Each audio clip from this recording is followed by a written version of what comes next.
here's how to rekey locks when you have the existing key. You key it to a different key. This is a different key for this lock. It won't turn.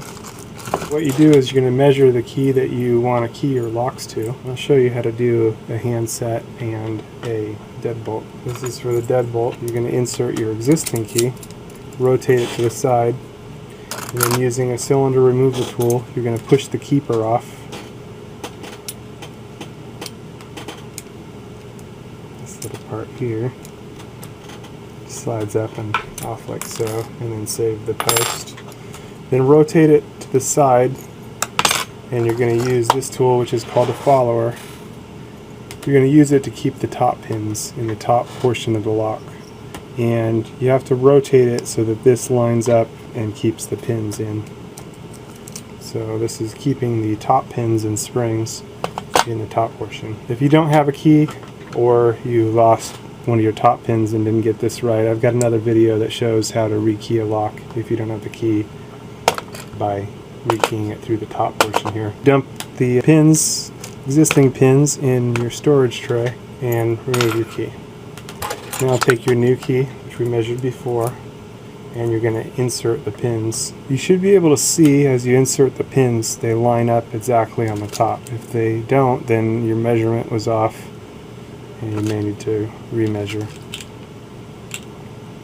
Anyway, see, my measurement may be off. I may need to remeasure this here. Yeah, kind of looks like it. Starting over here.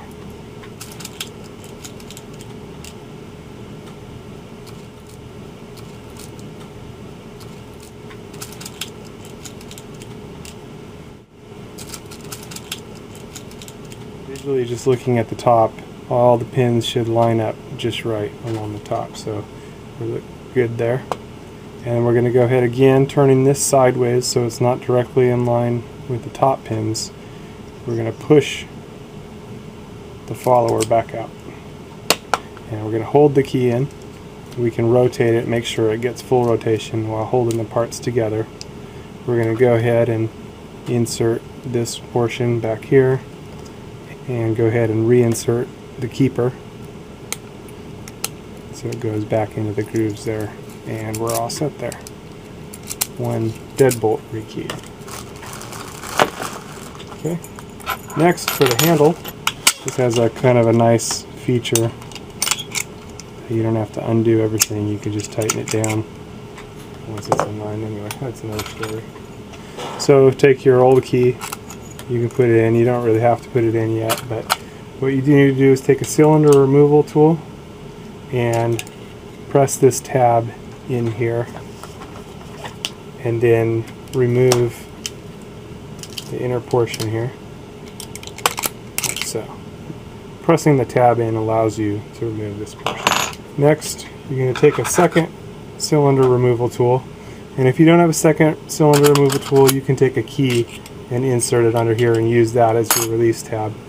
But anyway, keeping it perfectly straight here, we're going to insert it and push the cylinder out like so. It just pops it out. As this presses on the tabs here, it releases it from the handle. Now it's pretty much the same deal as the deadbolt. You've got your keeper, except you just don't have the post there. Slide the keeper up.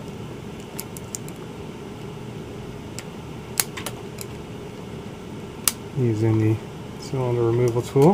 And again, rotate it to the side so that your pins are kept here.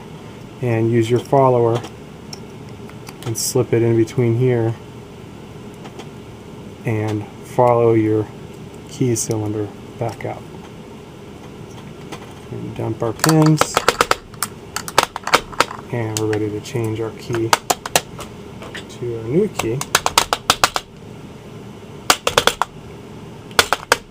Pin being a little stubborn here. Want it to stay there. Using the same numbers we used before.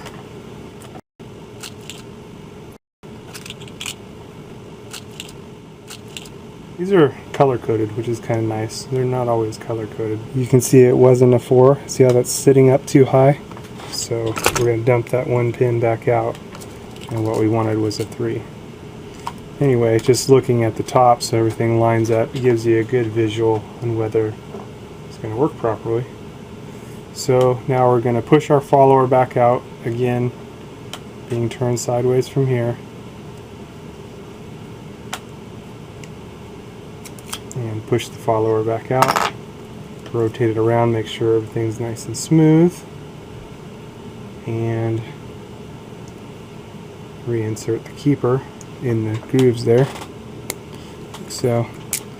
Okay, now when you insert your lock, there's 2 ways to do it, here or here, depending on the handing of your door, and the ideal position is to have your key on the bottom, so it goes in. It's just more professional. But obviously some people wind up putting it this way. And yes, it works, but then when you go to put your deadbolt, then you're going to have to flip your key over. No big deal, but just a little bit better. And you can always flip this around later if you figure out that your handing's wrong, and you can just redo the handing. Anyway, and we can reinsert this piece. You don't really have to push the cylinder button here again here to insert that piece, but you can if it makes it easier. Anyway, there we go. 1 handset and deadbolt rekeyed. Good to go.